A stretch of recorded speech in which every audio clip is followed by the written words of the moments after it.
Assalamualaikum sahabat beriman, kembali lagi di channel Lampu Hidayah Islam. Sahabat beriman, sebuah makam di komplek pemakaman Puri Agung atau Kerajaan Pemucutan Denpasar Barat, Bali selalu kebanjiran peziarah, terlebih menjelang bulan puasa. Selain umat muslim, pemeluk Hindu juga mengkeramatkan makam tersebut. Menelisik sejarahnya, di balik makam tersebut tersimpan kisah yang menggetarkan dari seorang putri mahkota atau seorang putri Raja Bali. Syahdan, Raja Pemucutan Denpasar, memiliki seorang putri cantik yang amat disayanginya. Putri Raja Bali Pemucutan itu bernama Gusti Ayu Madirai. Kecantikan tersohor seantero Bali. Tak sedikit pangeran dari kerajaan lain yang ingin mempersunting sang putri. Saat beranjak remaja, musibah menimpa Gusti Ayu Madirai. Ia terkena penyakit kuning, liver. Bertahun-tahun penyakit itu tak dapat disembuhkan meski sejumlah balian dukun telah dipanggil untuk mengobati putri kesayangan raja. Kemudian, ayah sang putri mahkota bertapa atau semedi demi meminta petunjuk Tuhan Yang Maha Esa untuk kesembuhan putrinya. Juru Mangku I Made Puger, juru kunci makam Raden Ayu Pemucutan alias Raden Ayu Siti Khadijah, pernah mengatakan ayah Gusti Ayu Madirai mendapat pawisik atau bisikan dari Yang Maha Kuasa agar beliau memerintahkan ke seluruh patih kerajaan untuk mempersiapkan pengumuman sayembara. Pengumuman sayembara itu dilakukan tak hanya di Bali. Kesempatan juga terbuka bagi kerajaan lain di luar Bali. Ada dua titah raja pada sayembara tersebut. Pertama, barang siapa yang dapat mengobati dan menyembuhkan penyakit anaknya, kalau dia perempuan akan diangkat menjadi anak oleh raja. Kedua, kalau dia laki-laki, jika memang jodohnya maka akan dinikahkan. Sabda sayembara Raja Pemucutan didengar oleh ulama dari Yogyakarta.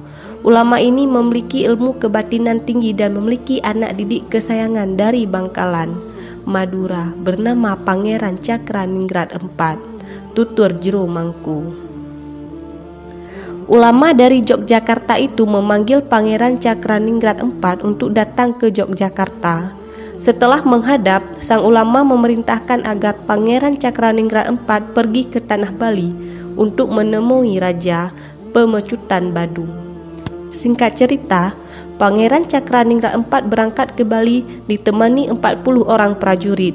Sesampainya di kerajaan Pemucutan, Pangeran Cakraningrat IV langsung menemui Raja Pemucutan dan mengutarakan maksudnya untuk mengobati tuan putri yang tengah sakit keras. Pada saat pertemuan pertama dan bertatap mata antara Pangeran Cakraningrat IV dan Gusti Ayu Madirai, beliau berdua sudah jatuh cinta, ucap Jero Mangku.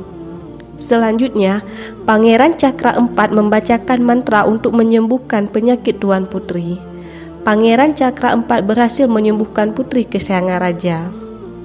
Sesuai janji raja, keduanya pun dinikahkan. Bukan karena janji semata, pernikahan itu memang dilandasi cinta oleh Pangeran Cakraningrat IV dan Gusti Ayu Madirai. Beberapa saat setelah menikah, Pangeran Cakraningrat IV mohon pamit kembali ke Bangkalan, Madura. Gusti Ayu Madirai yang telah sah menjadi istrinya diajak ikut serta. Di Bangkalan, Madura, kedua mempelai diupacari secara Islami. Gusti Ayu Madirai menjadi mu'alaf atau memeluk agama Islam. Nama beliau diubah menjadi Raden Ayu Siti Khadijah alias Raden Ayu Pemucutan. Setelah memeluk agama Islam, Raden Ayu Siti Khadijah rajin menunaikan kewajiban agama. Solat 5 waktu tak pernah ditinggalkan oleh istri keempat Pangeran Cakraningrat IV itu. Suatu hari, Raden Ayu Siti Khadijah meminta izin kepada suaminya, Pangeran Cakraningrat IV untuk pulang sebentar ke kampung halamannya di Bali. Beliau rindu dengan ayah ibu dan keluarga besar kerajaan Pemucutan. Pangeran Cakraningrat IV mengizinkan beliau pulang ke Bali. Beliau memerintahkan pengawal dan dayang-dayang sebanyak 40 orang untuk mengawal Raden Ayu Siti Khadijah, kata Juru Mangku. Setelah memeluk agama Islam, Raden Ayu Siti Khadijah rajin menunaikan kewajiban agama. Salat 5 waktu tak pernah ditinggalkan oleh istri keempat Pangeran Cakraningrat itu. Suatu hari, Raden Ayu Siti Khadijah meminta izin kepada suaminya, Pangeran Cakraningrat IV, untuk pulang sebentar ke kampung halamannya di Bali. Beliau rindu dengan ayah ibu dan keluarga besar kerajaan Pemucutan. Pangeran Cakraningrat mengizinkan beliau pulang ke Bali. Beliau memerintahkan pengawal dan dayang-dayang sebanyak 40 orang untuk mengawal Raden Ayu Siti Khadijah, kata Juru Mangku. Sebelum pergi ke Bali, Pangeran Cakraningrat IV memberikan bekal kepada istrinya berupa guci, keris, dan pusaka yang diselipkan di rambut Raden Ayu Siti Khadijah. Dalam perjalanan Raden Ayu Siti Khadijah dari Tanah Bangkalan menuju Bali, keluarga besar kerajaan Pemucutan tengah mempersiapkan upacara Maligia. Sesampainya di kerajaan Pemucutan, Raden Ayu Siti Khadijah dan rombongan disambut baik oleh keluarga besarnya. Saat maghrib tiba, Raden Ayu Siti Khadijah menunaikan sholat di Merajan Istana, tempat suci bagi umat Hindu. Seperti biasa, Raden Ayu Siti Khadijah mengenakan mukena putih dan menghadap ke arah barat. Patih kerajaan melihat Raden Ayu Siti Khadijah tengah menunaikan kewajibannya sebagai umat muslim. Fatih kerajaan menganggap aneh cara sembahyang Raden Ayu Siti Khadijah. Bahkan Patih menduga Raden Ayu Siti Khadijah tengah mengeluarkan mantra ilmu hitam. Sontak ia melaporkan hal tersebut kepada raja, yang tak lain ayah Raden Ayu Siti Khadijah. Raja sangat marah mendapat laporan Patih. Raja memerintahkan agar Raden Ayu Siti Khadijah dibunuh. Patih mengajak Raden Ayu Siti Khadijah ke depan pura Kepuh Kembar. Raden Ayu Siti Khadijah mengaku telah memiliki firasat jika ia akan dibunuh. Maka ia pun meninggalkan pesan kepada Patih sebelum menghembuskan nafas terakhir. Janganlah saya dibunuh dengan memakai senjata tajam, karena itu tidak akan dapat membunuh saya. Pakailah cucu konde saya ini yang telah disatukan dengan daun sirih dan diikat benang tridatu. Benang 3 warna, yakni putih, hitam, dan merah, kata Juru Mangku. Nanti lemparkanlah cucu konde ini ke arah dada sebelah kiri. Apabila saya sudah meninggal, dari badan saya akan keluar asap. Bila asap yang keluar dari badan saya berbau busuk, silahkan Paman Patih tanam mayat saya sembarangan. Tapi jika asap dari badan saya berbau harum, tolong buatkan saya tempat suci yang disebut keramat, tutur Raden Ayu Siti Khadijah.